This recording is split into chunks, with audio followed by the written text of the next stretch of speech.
Question number 241 देखते हैं। If the vector is solenoidal then the value of A. अगर कोई वेक्टर सोलेनोइडल होता था तो उस केस में क्या होता है, उसका जो डाइवर्जेंस होता है वेक्टर ए का, जो भी वेक्टर है उसका जो डाइवर्जेंस होता है वो क्या होता है, जीरो होता है। डी से डाइवर्जेंस, तो divergence of any vector is zero. ठीक, इरोटेशनल में डेल क्रॉस एफ, यानी मतलब डेल क्रॉस एनी वेक्टर या फिर curl of any vector zero होता है। तो यहाँ पर क्या है, ये दे रखा है हमें, तो डेल आई डेल बाय कुछ भी मत करो, डायरेक्ट इससे ही करना है, तो सीधा इतना करना है। जब डॉट प्रोडक्ट करोगे तो डेल बाय डेल एक्स यहाँ पर अप्लाई कर दो, ठीक, तो 2 आ जाएगा। डेल बाय डेल वाई यहाँ अप्लाई कर दो तो 2 आ जाएगा। डेल बाय डेल जेड यहाँ पर अप्लाई करेंगे तो ए आ जाएगा और फिर ये 0। तो जब डॉट प्रोडक्ट करेंगे, डायरेक्टली लिख दो, डॉट प्रोडक्ट करोगे तो वापस यही आना है, ठीक है। तो उससे बेटर है कि लिखोगे, उससे बेटर कि हमें पता है डॉट प्रोडक्ट करना है, तो जो भी वेक्टर क्वांटिटी दे रखी हो डेल बाय डेल एक्स यहाँ लगाओ, डेल बाय डेल वाई यहाँ पर जे वाले के साथ में, और डेल बाय डेल जेड के वाले के साथ में अप्लाई कर दो। तो ये हो जाएगा 4 + a = 0, या फिर a की वैल्यू आ जाएगी हमारी -4। तो बी ऑप्शन इसका आंसर हो जाएगा, ठीक है।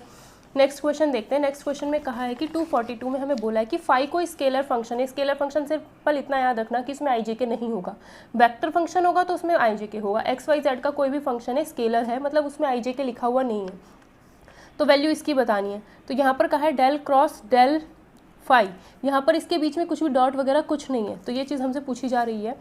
तो फाई कुछ भी मान लो, फाई मान लिया हमने एक्स वाई जेड, तो फाई अगर एक्स वाई जेड, इसका मतलब है gradient of phi. Gradient of phi मतलब इसका मतलब हुआ I del by del X. अभी ये वैल्यू निकाल रहे हैं, ये बाद में अप्लाई कर देंगे।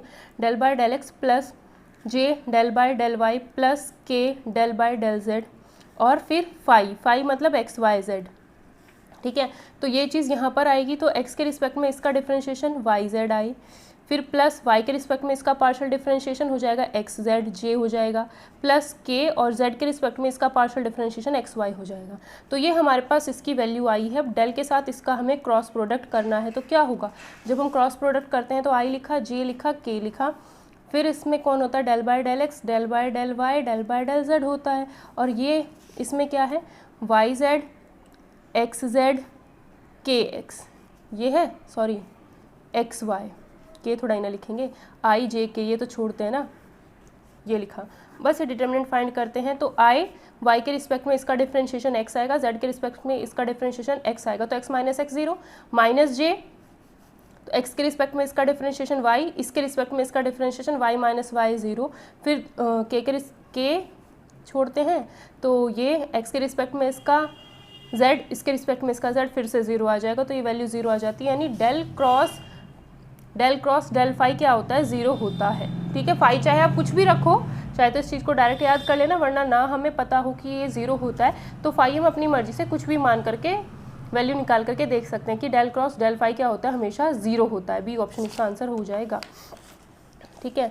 तो अब नेक्स्ट क्वेश्चन करते हैं, क्वेश्चन नंबर 243। इसमें कहा है कि वेक्टर सोलेनोइडल है तो कांस्टेंट ए की वैल्यू बतानी है। तो वेक्टर अगर सोलेनोइडल है तो क्या करोगे, डेल डॉट जो भी वेक्टर है 0 देगा, तो यानी डेल बाय डेल एक्स यहाँ पर अप्लाई करेंगे 1 आएगा, plus del by del Y यहाँ अप्लाई करेंगे 1 आएगा, plus del by del Z यहाँ अप्लाई करेंगे ए आएगा, इक्वल टू में 0, ए की वैल्यू -2, बी ऑप्शन आ जाएगा, ठीक है। तो लिखना भी नहीं है। लीनियर ट्रांसफॉर्मेशन ये दे रखी है, ये फिर वेक्टर स्पेस का क्वेश्चन है कि लीनियर ट्रांसफॉर्मेशन अगर ये दे रखी है तो डिफाइंड है आर स्क्वायर पर। आर स्क्वायर का मतलब है एक्स वाई, इस टाइप से हम लिखते हैं ना, ये आर स्क्वायर को डिनोट करते हैं कि अगर कोई भी आर स्क्वायर में चीज़ें लिखी हुई हैं या डिफाइंड है इस पर, इसका मतलब है इसके अंदर सारे ऐसे पॉइंट्स होते हैं जो हम 2D में, 2 डायमेंशनल ज्योमेट्री में जो भी हम पॉइंट्स पढ़ते हैं वो इसी टाइप के तो होते हैं, जो X axis Y axis point को एक्स वाई से ही तो शो करते हैं। तो वही चीज़ जो है वो सारे के सारे पॉइंट इसके अंदर होते हैं। ये क्या है, रियल नंबर आर इस नंबर पर और एक आर इस पर, तो आर क्रॉस आर लिखो इसको या फिर आर स्क्वायर लिखो, एक ही बात है, दोनों चीज़ें एक्स वाई किसी पॉइंट को डिनोट करती हैं, ठीक है। तो डिफाइंड और आर स्क्वायर का मतलब यही है कि एक्स वाई, ठीक है, या फिर first number comma second number, ये भी क्या एक्स वाई की फॉर्म ही तो है, first number comma second number, first number comma second number, तो एक्स वाई की फॉर्म ही तो है। ये भी तो ऑर्डर्ड पेयर ही बना रखा है, ऑर्डर्ड पेयर बनाना है मतलब ये, जैसे ए बी बना दो, ठीक है। तो इसने कहा है कि ये जो चीज़ है टी ट्रांसफॉर्मेशन जो है इन्वर्टिबल है। अगर ये इन्वर्टिबल होगा तो क्या होता है, अगर कोई भी ट्रांसफॉर्मेशन इन्वर्टिबल है, ये वेक्टर उसका है, क्या कहते हैं, लीनियर अलजेब्रा का क्वेश्चन है ये भी, तो वेक्टर से रिलेटेड है थोड़ा सा, तो वेक्टर से रिलेटेड तो है नहीं, ये लीनियर ट्रांसफॉर्मेशन है, इजी है। इसने कहा है कि टी दिस ऐसे बोला है कि T X Y is equals to a1x plus b1y a2x plus b2y। Easy है क्वेश्चन। तो इसने कहा है कि ये इन्वर्टिबल है। अगर ये इन्वर्टिबल होगा तो इसको हम कैसे लिख लेना, बस ये ध्यान रखना, a1 और यहाँ पर लिख लो xy। ठीक है, यहाँ पर xy लिखा, a1 b1, तो a1 into x1 b1 into y, ये बन गया। फिर यहाँ a2, यहाँ पर b2। ठीक है, तो ऐसे इसे लिख लो। बस उसके बाद क्या करना है कि अगर ये जो मैट्रिक्स हमने बनाया है ये इन्वर्टिबल कब होगा, इसका अगर मैं कोई कह दूँ 2 3 4 1 ये कोई मैट्रिक्स है, ये इन्वर्टिबल कब होगा, जब इसका डिटर्मिनेंट निकालूं और वो 0 के बराबर ना आए, तभी तो ये इन्वर्टिबल होगा। इसका डिटर्मिनेंट निकालो और ये 0 के बराबर नहीं आता, तभी इसका इन्वर्स एग्जिस्ट करता है। ठीक है, ये चीज़ हमें पता है मैट्रिक्स में, मैट्रिक्स पढ़ा रखा है, पूरी प्लेलिस्ट मैट्रिक्स की पड़ी हुई है, आप जाकर के प्लेलिस्ट में जाकर के देख सकते हो। किसी को उसके नोट्स चाहिए हो तो व्हाट्सएप कॉन्टैक्ट कर लेना, फीस आपको पता चल जाएगी, आपको नोट्स मिल जाएंगे। ठीक है, तो क्या है a1 b1 a2 b2, तो क्या होगा, बस इसकी डिटर्मिनेंट फाइंड करके देख लो भाई, a1 into x b1 into Y, यही चीज़ तो आया, a2 into x b2 into Y. जब इन दोनों की मैट्रिक्स की मल्टीप्लिकेशन करोगे तो यही चीज़ें बन रही हैं। ठीक है, तो ये क्या हो जाता है यहाँ से कि ये चीज़ जो होनी चाहिए वो 0 नहीं होनी चाहिए। इसका डिटर्मिनेंट क्या होगा, a1 b2 minus b1 a2, है ना। तो a1 b2 minus a2 b1, a1 b2 minus a2 b1, यानी जो इसका डिटर्मिनेंट है वो नॉन जीरो होना चाहिए। तो ए ऑप्शन यहाँ पर सही हो जाएगा।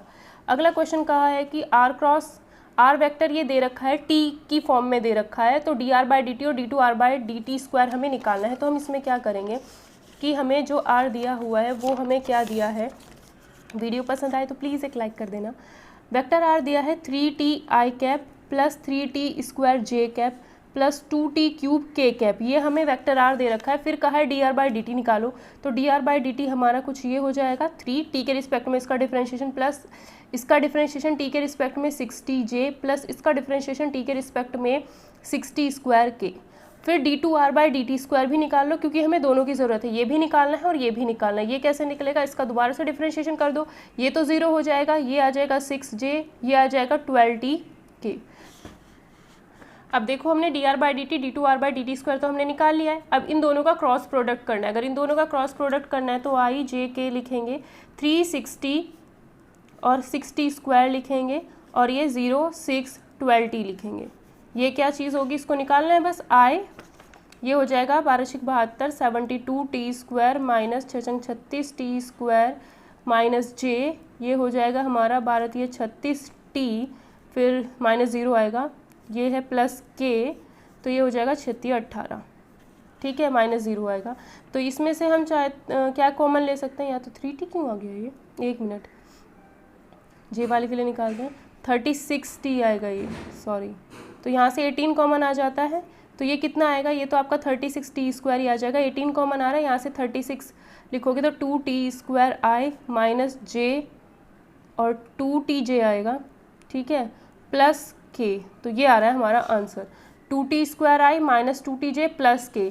तो 2t square i minus 2tj plus 2k नहीं आ रहा है। ठीक है, क्या हो रहा है कि यहाँ पर 2k लिखा हुआ है, बट यहाँ पर मेरा तो k ही आ रहा है। तो आप लोग इसको एक बार और करके देख लेना, मैंने 2 बार किया है तो ये 2k ही आ रहा है, सॉरी यहाँ पर k ही मुझे मिला है। ठीक है, तो सी ऑप्शन आंसर होगा। बाकी तो कोई मैच नहीं करा, क्योंकि इसमें 3t स्क्वायर है, तो ये दोनों तो मैच ही नहीं करेंगे। 9 कॉमन आ ही नहीं रहा था। ठीक है, तो 18 कॉमन आ रहा था, तो 18 2t square i minus 2tj और प्लस k आ रहा है, यहाँ पर 2k नहीं आ रहा है, तो ये कुछ ये गलत है यहाँ पर। ठीक है, ये ऑप्शन ही गलत है, इसमें भी बुक में भी सही लिखा हुआ है, यहाँ पर k आएगा सिर्फ सॉल्व करके, 2k नहीं आएगा, तो सी ऑप्शन हमारा सही आंसर हो जाएगा। ठीक है, अगला क्वेश्चन देखते हैं। अगले क्वेश्चन में कहा है कि divergence of f curl of f निकालना है, वेयर f क्या है, ग्रेडियंट ऑफ दिस फंक्शन। तो f जो है वो ग्रेडियंट ऑफ दिस फंक्शन है, तो पहले हमें ग्रेडियंट ऑफ दिस फंक्शन निकालना पड़ेगा।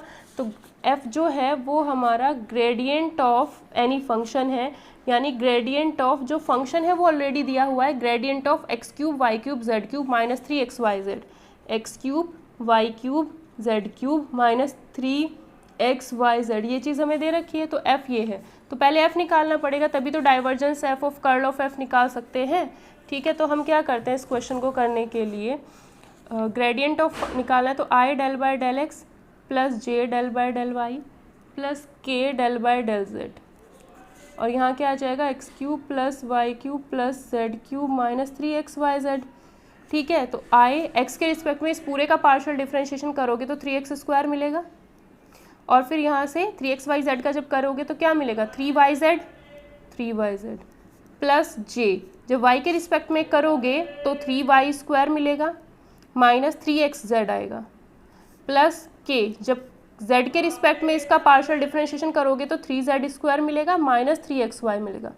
ठीक है, तो ये हो जाता है हमारा वेक्टर f, इतना हो जाता है। ठीक है, अब हमने क्या कर, अब हमने इसका डाइवर्जेंस ऑफ f निकालना है। डाइवर्जेंस ऑफ f निकालना है तो मैंने बताया डेल डॉट f अगर निकालना है तो डायरेक्ट क्या कर दो, इसका x के रिस्पेक्ट में पार्शियल डिफरेंशिएशन 6x हो जाएगा, प्लस इसका डेल बाय डेल y करेंगे तो 6y हो जाएगा, इसका करोगे तो z के रिस्पेक्ट में पार्शियल डिफरेंशिएशन 6z हो जाएगा।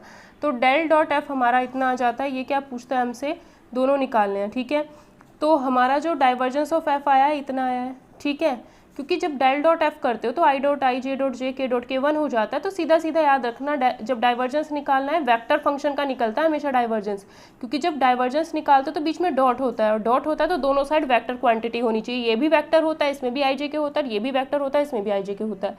ठीक है, तो सीधा सीधा क्या करो, बस जो भी वेक्टर फंक्शन दे रखा है उसमें del by del X apply करो, del by del Y apply करो, del by del Z apply करो, तो टाइम सेव हो जाएगा थोड़ा सा। ठीक है, तो ये हमें मिलता है। तो डाइवर्जेंस ऑफ एफ देखते हैं, पहले जो लिखी हुई है चीज़ें डाइवर्जेंस ऑफ एफ है, इसमें है ये वाला और इसमें है, मतलब ए और सी में से कोई ना कोई एक ऑप्शन हमारा हो जाएगा। अब कर्ल ऑफ एफ डिसाइड कर देगा, कर्ल ऑफ एफ या तो 0 आएगा या फिर ये वाली वैल्यू आएगी। तो कर्ल ऑफ एफ अगर हम निकालते हैं तो आई जे के रखेंगे, और डेल बाय, जब कर्ल ऑफ एफ निकालते हैं तो यही तो निकालते हैं, तो ये हो जाएगा डेल बाय डेल एक्स, दोनों वेक्टर होते हैं ये भी, del by del Y, del by del Z. ठीक है, और वेक्टर एफ जो है वो क्या है, यहाँ से मिला है वेक्टर एफ, तो ये हमारा हो जाता है 3x² माइनस 3yz, ये हो जाएगा यहाँ पर 3y² माइनस 3xz, और ये वाली चीज़ 3z² माइनस 3xy यहाँ, और ये डिटर्मिनेंट फाइंड करनी है। तो i के रिस्पेक्ट में कहते हैं, y के रिस्पेक्ट में इसका क्या होगा माइनस 3x। ठीक है, तो i माइनस 3x माइनस, और z के रिस्पेक्ट में इसका क्या होगा, इसका तो 0 हो जाएगा यहाँ से माइनस 3x, तो ये फिर से 0, i वाला पोर्शन 0 आ रहा है, और इसमें देखो, इसमें i वाला पोर्शन है तो मतलब 0 ही आएगा आगे भी आंसर। ठीक है, इसमें i वाला पोर्शन है मतलब ये तो हो ही नहीं सकता, क्योंकि i वाला पोर्शन तो है ही नहीं, मतलब हमें आगे सॉल्व करने की ज़रूरत नहीं है। तो यहाँ से हमने देखा कि i वाला पोर्शन है ही नहीं हमारे आंसर में, तो कहाँ से हो सकता है, तो ये तो होगा ही नहीं, फिर 0 ही ऑप्शन होगा, तो ए ऑप्शन इसका करेक्ट आंसर हो जाएगा। बी और डी तो पहले ही एलिमिनेट हो गए थे डाइवर्जेंस ऑफ एफ निकालने के बाद, क्योंकि डाइवर्जेंस ऑफ एफ ये आ रहा था या फिर ये आ रहा था, फिर 0 आएगा, 0 और इसमें फंस गए थे। तो कर्ल ऑफ एफ जैसे ही हमने निकाला तो आई वाला पोर्शन आया ही नहीं, आई वाला पोर्शन 0, इसमें तो आई वाला पोर्शन दे रखा है, इसका मतलब ये तो आंसर होगा नहीं, तो ए ही होगा, फिर पूरा निकालने की क्या ज़रूरत फिर हमें। ठीक है, अगले क्वेश्चन में कहा है कि डेरिवेटिव ऑफ कॉन्स्टेंट वेक्टर हमेशा 0 होता है।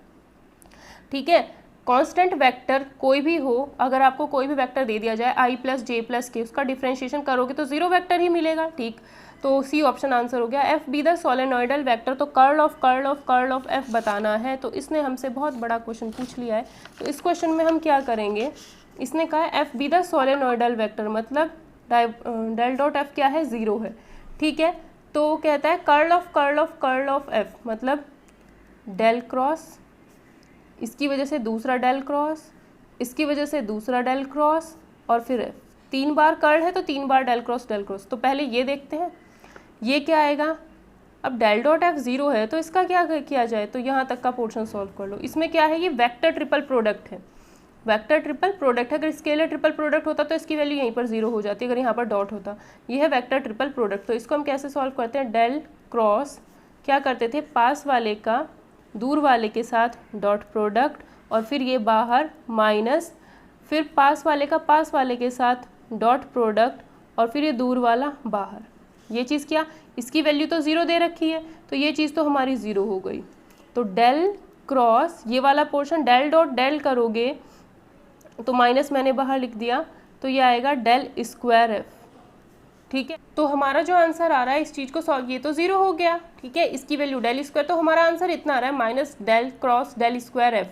ठीक है, इतना हमारा आंसर आ रहा है, और ये हमें किसी भी ऑप्शन में नहीं दिख रहा है, ना तो पावर 4 हुई है, ठीक है, ना ही पावर 3 हुई है, क्योंकि पावर 3 तो तब होती जब del dot del dot del होता, ठीक है। तो पावर 3 तो हो ही नहीं सकती, तो ये चीज़ अलग हो गई इससे।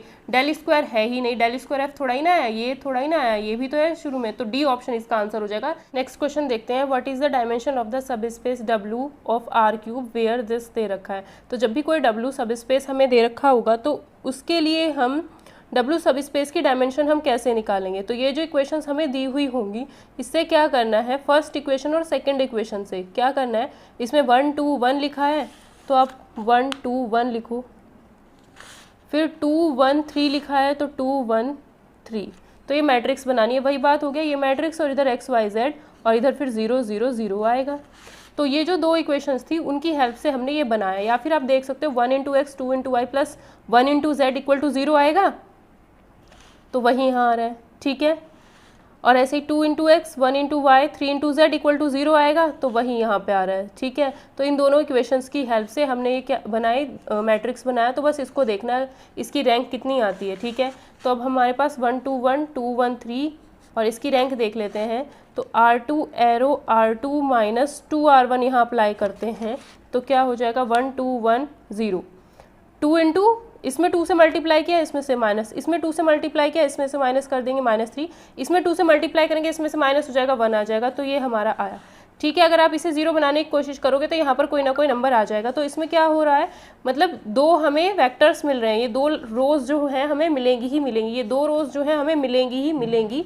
तो इसकी जो रैंक हो जाती है, इस मैट्रिक्स की रैंक 2 हो जाती है। तो इस मैट्रिक्स की जो रैंक हुई है वो 2 हो गई है। तो इसका मतलब है इस सब स्पेस की जो डायमेंशन होगी वो 2 ही होगी। क्यों, इस सब स्पेस की जो डायमेंशन होगी डब्ल्यू की वो 2 ही हो जाएगी। क्यों, बस आपको क्या करना है, जो भी इक्वेशंस दे रखी होगी उनकी हेल्प से आपको क्या करना है, इस तरीके से मैट्रिक्स बनाना है, उसकी रैंक फाइंड करनी है। अगर इसकी ये पूरी रो 0 हो जाती तब सिर्फ एक ही हमारे पास रो बचती। तो जितनी रोज बचेंगी जिसमें नंबर ऑफ जितनी भी रोज हमारे पास बचेंगी जिसमें सारे के सारे 0 ना हो, अगर इसमें सारे 0 हो गए तो हटा दो, अगर इसमें सारे 0 हो जाते तो इस रो को हम इंक्लूड नहीं करते। तो सिर्फ ऐसी रोज गिननी है जिसमें सारे के सारे 0s ना हो। तो एक ही रो थी, सॉरी 2 रो हमारे पास आई, तो इसका जो डायमेंशन हो जाएगा सब स्पेस का वो 2 ही हो जाएगा। नेक्स्ट क्वेश्चन देखते हैं। इससे पहले वाले क्वेश्चन में कुछ थोड़ा सा डाउट है मुझे ऑप्शंस में, तो इसलिए मैंने वो वाला क्वेश्चन स्किप कर दिया फिलहाल। 253 ये वाला क्वेश्चन दे रखा है, इसमें पूछा है कि A option, B option, C या डी में से कौन सा सही होगा। तो vector R upon magnitude of R cube दे रखा है, तो मैग्नीट्यूड ऑफ आर क्यूब को सिंपल आर लिख करके हम दिखाएंगे, ठीक है। तो पूछा है ये सोलेनॉइडल है या रोटेशनल है। सोलेनॉइडल है तो डेल क्रॉस सोलेनॉइडल है तो डेल डॉट दिस 0 आना चाहिए, अगर इरोटेशनल है तो डेल क्रॉस दिस 0 आना चाहिए। इसको मैंने एफ मान लिया है, ठीक है। तो अगर मैं इसको एफ मानती हूँ तो क्या होगा, देखो क्या है कि मैंने इसको एफ मान लिया। आर क्या होता है, एक्स आई प्लस वाई जे प्लस जेड के। आर क्यूब नीचे अलग अलग रख सकते हैं क्योंकि आर तो हमारा मैग्नीट्यूड है। इस आर को चाहे ऐसे लिखो चाहे ऐसे लिखो, वेक्टर आर का मैग्नीट्यूड दोनों में से कैसे भी लिख सकते हो। तो बुक में ऐसे था, मैंने ऐसे लिखा, ठीक है। तो X upon Y upon Z upon अलग अलग कर दिया मैंने। डेल डॉट एफ निकाला, तो डेल डॉट एफ देखो मैंने पूरा पूरा सॉल्व किसी में भी नहीं किया है। क्यों नहीं किया है आपको पता चल जाएगा खुद कि क्या करते हैं। जब मैंने कहा था डेल डॉट एफ निकालना है तो हमेशा इसका आई के साथ जो है उसका डेल बाय डेल एक्स कर दो। तो इसका जैसे ही आप डेल बाय डेल एक्स करोगे तो इस चीज़ का डिफ्रेंशिएशन होगा, है ना। एक्स के रिस्पेक्ट में अगर इसका डिफ्रेंशिएशन करोगे तो क्या होगा, डायरेक्ट यहाँ पर जो है डिफ्रेंशिएशन ही लिखा हुआ है, सिर्फ इसका करेंगे। जब इसका हमें पता चल जाएगा क्योंकि ये तीनों एक जैसे ही तो है, बस एक्स की जगह वाई, वाई की जगह जेड ऐसे ही तो कर रखा है। तो इसका करो तो क्या हुआ, एक्स तो एज इट इज़ रहा। आर की पावर -3 का डिफ्रेंशिएशन -3 इंटू आर की power -4 del R by del X plus R की power -3 as it is X का हो गया 1, ठीक, इतना आया। जब आप y के रिस्पेक्ट में करोगे तो यहाँ पर y आ जाएगा, बाकी same as it is y और y। z के रिस्पेक्ट में करोगे तो इस वाले पोर्शन का करोगे तो z और z यहाँ पर आ जाएगा और कुछ नहीं हुआ, ठीक है। तो जैसे आप इस पोर्शन को देखते हो तो यहाँ से हमें दिखेगा, पूरा हम बना लेते हैं अपने आप ही, आगे गलत हो गया था। तो आगे क्या होगा, ये जो है कितनी बार आएगा, जब आप इसका डिफ्रेंशिएशन करते हो एक बार ही आता है, दोबारा करोगे y के रिस्पेक्ट में इस वाले पोर्शन का तो एक बार फिर आएगा, z के रिस्पेक्ट में इसका करोगे तो एक बार फिर आएगा, तो 3 बारी तो ये आएगा ही आएगा, ठीक है। अब ये वाला जो टर्म है वो -3 आर की पावर -4 ये तो हर बार आता ही रहेगा, तो इसको मैंने कॉमन लिख लिया। तो x इंटू इसको क्या लिखते हैं, इसको कट करके मैं x अपॉन आर लिख देती हूँ, ठीक है। इससे क्या होगा, x into X X square upon R मिलेगा। जब y वाले का डिफ्रेंशिएशन करोगे तो y into Y upon R मिलेगा, तो Y square upon R, plus जब z वाले का डिफ्रेंशिएशन करोगे तो z into Z upon R मिलेगा। तो जो कॉमन चीज़ है वो पहले ही कट कर दी। अब ये तीनों के नीचे आ रहा है तो X square plus Y square plus Z square R square ही होता है। आर स्क्वायर अपॉन आर करोगे तो ऊपर आर मिलेगा, और ऊपर आर है, आर की पावर -4 सॉल्व करोगे तो कितना हो जाएगा, -3 आर की पावर नीचे आ जाएगा 3, ठीक है, प्लस 3 इंटू आर की पावर 3। तो ये कैंसिल होकर 0 आ जाएगा। ये शॉर्टकट तरीका, नहीं तो लिख लिख के पेपर भर दोगे, कंफ्यूज भी हो गए। सिंपल से क्या करना है, अगर ये तीनों एक जैसे दिखाई दे, भाई ये सेम है, बस x की जगह y की जगह z करते चले जाओ, x y z इंटरचेंज कर दो तो तीनों चीज़ें सेम ही तो हैं। तो क्या करना है, सिर्फ इसका डिफ्रेंशिएशन कर लो x के रिस्पेक्ट में। अगर आपको क्या करना है डेल डॉट एफ निकालना है तो डेल बाय डेल एक्स यहाँ लगा दो, यहाँ डेल बाय डेल वाई, यहाँ पर del by del Z apply कर देते हैं। यही तो काम करते हैं हर बार। तो डेल बाय डेल एक्स यही सॉल्व करती हूँ मैं, पूरा करती नहीं, इनको क्यों करूँ मैं, जब बिना करे एक काम चल जाएगा। तो मैंने सिर्फ इसको किया, इसको जैसे डिफ्रेंशिएशन किया, आर तो हर एक में आएगा, आर हर एक में आएगा, सेम रहेगा, कॉमन चलेगा मतलब। तो एक्स एज इट इज़ इसका किया, ये आ जाएगा, और प्लस इसको एज इट इज़ रख देंगे, x का 1 हो जाएगा। 3 क्यों लिखा, क्योंकि जब आप y का करोगे तो फिर से यही चीज़ बन के आएगी, बट x की जगह पे y चलेगा। z के रिस्पेक्ट में इस पोर्शन का करोगे तो यहाँ पर z, यहाँ पर z आएगा, ठीक है, चाहे आप लिख लेना। प्लस y वाला ऐसा ही, इसी चीज़ को दोबारा लिखना, यहाँ y y, इसी चीज़ को तिबारा लिखना, फिर y y z z, ठीक है, फिर ऐड करोगे, ये चीज़ 3 बार ही आएगी। और इसमें क्या होगा, ये चीज़ कॉमन दिखेगी, जब ये चीज़ कॉमन दिखेगी तो उसको मैंने बाहर लिख लिया, ठीक है। तो x into X upon R आएगा, फिर y into Y upon R आएगा, फिर z into Z upon R बचेगा। तो ये चीज़, इसको हम क्या लिखते हैं, आर स्क्वायर, और नीचे है r, तो कितना हो जाएगा, ऊपर r मिलेगा, r, और ये सॉल्व करोगे तो r की पावर -3 मिलेगा, तो -3 इंटू आर की पावर -3 अपॉन आर की पावर 3, और साथ में ये भी तो था, इस वाले पोर्शन को पूरे को सॉल्व कर लिया y और z के लिए भी, तो ये मिल गया, और ये साथ में था, तो दोनों को ऐड करोगे 0। तो यहाँ से हमें क्या पता चला कि डेल डॉट एफ क्या आ रहा है, 0 आ रहा है। यहाँ से हमें क्या पता चला, डेल डॉट एफ जो आ रहा है वो 0 आ रहा है, मतलब फंक्शन जो है सोलेनॉइडल है। इररोटेशनल भी चेक करो, इररोटेशनल भी आता है या नहीं आता है, क्योंकि उसने बोथ वाला ऑप्शन भी हमें दे रखा है। तो जब हम इररोटेशनल चेक करते हैं तो क्या करेंगे, डेल क्रॉस एफ, आई जे के डेल में कौन होते हैं, ये तीनों होते हैं, एफ में कौन है, आई के साथ, फिर जे के साथ, के के साथ, तीनों के साथ जो है वो यहाँ पर लिख दिए, ठीक है। I as it is, Y के रिस्पेक्ट में इसका डिफ्रेंशिएशन 0 मत करना, वाई के रिस्पेक्ट में जेड तो कांस्टेंट की तरह ट्रीट होगा, बट आर के अंदर वाई छिपा हुआ है, क्योंकि आर स्क्वायर की value X square Y square Z square होती है, X square plus Y square plus Z square होती है, तो इसमें वाई छिपा हुआ है, ठीक है। तो y के रिस्पेक्ट में जब इसका करोगे तो z तो एज अ कांस्टेंट ट्रीट हो गया, r की पावर -3 का -3 इंटू आर की पावर -4, और del R by del Y, क्योंकि r का y के रिस्पेक्ट में कर दिया, ठीक है, माइनस z के रिस्पेक्ट में इसका करोगे तो y तो एज अ कांस्टेंट ट्रीट होगा, लेकिन r के अंदर z छिपा हुआ होता है, ठीक है। तो इसके रिस्पेक्ट में इसका करेंगे तो -3 r की power -4 del R by del z आएगा, ठीक है। आगे के मैंने नहीं लिखे, क्यों, क्योंकि ये तीनों सिमेट्रिकल हैं, तीनों एक जैसे ही हैं। तो सिर्फ i वाला पोर्शन जैसे ही मैंने सॉल्व किया तो यहाँ से दिखता है मुझे ये वाला जो पोर्शन है वो तो कॉमन था, तो मैंने बाहर लिख लिया, I Z into del R by del Y minus Y into del R by del Z. इसको लिखते हैं वाई अपॉन आर, इसको हम लिखते हैं वाई अपॉन आर, तो Z into Y upon R, Y into Z upon R. तो ये चीज़ क्या हो गई, ये तो 0 हो गई। जब ये 0 हो गई फिर आप जे माइनस जे, मतलब इस सिर्फ मैंने इसके लिए निकाला ना, आधा ही, 1/3 ही डिटर्मिनेंट सॉल्व किया है, मतलब 1/3 पार्ट ही सॉल्व किया है। आई के लिए सिर्फ सॉल्व किया, माइनस जे करेंगे तो ये this into this into this करोगे तो फिर से कुछ ऐसा ही बनेगा, तो वो अंदर वाला पोर्शन जो हर बार 0 ही बनता चला जाएगा। तो उससे क्या होगा, डेल क्रॉस एफ भी आपका क्या आ जाएगा, 0 आ जाएगा। मुझे आगे सॉल्व करने की जरूरत नहीं है, क्योंकि ये तीनों एक जैसे ही हैं। तो मैं सिर्फ एक पार्ट सॉल्व करूंगी, ये एक पार्ट का आंसर ये आ रहा है। अगर मैं एक्स के रिस्पेक्ट में कर रही हूँ तो यहाँ पर वाई जेड जेड वाई आ रहा है ना। जब वाई के रिस्पेक्ट में करोगे तो यहाँ पर वाई नहीं आएगा, X Z minus X Z आ जाएगा, फिर से 0 बन जाएगा। जब जेड के रिस्पेक्ट में करोगे तो X Y minus X Y आ जाएगा, सेम चीज़ आ जाएगी, फिर से 0 बन जाएगा। तो यहाँ पर हम देख रहे हैं कि डेल क्रॉस एफ भी 0 आ रहा है, तो फंक्शन जो है सोलेनॉइडल भी है, रोटेशनल भी है। तो ऑप्शन सी हम टिक करेंगे कि जो हमारा फंक्शन है वो क्या है, बोथ है, ठीक है।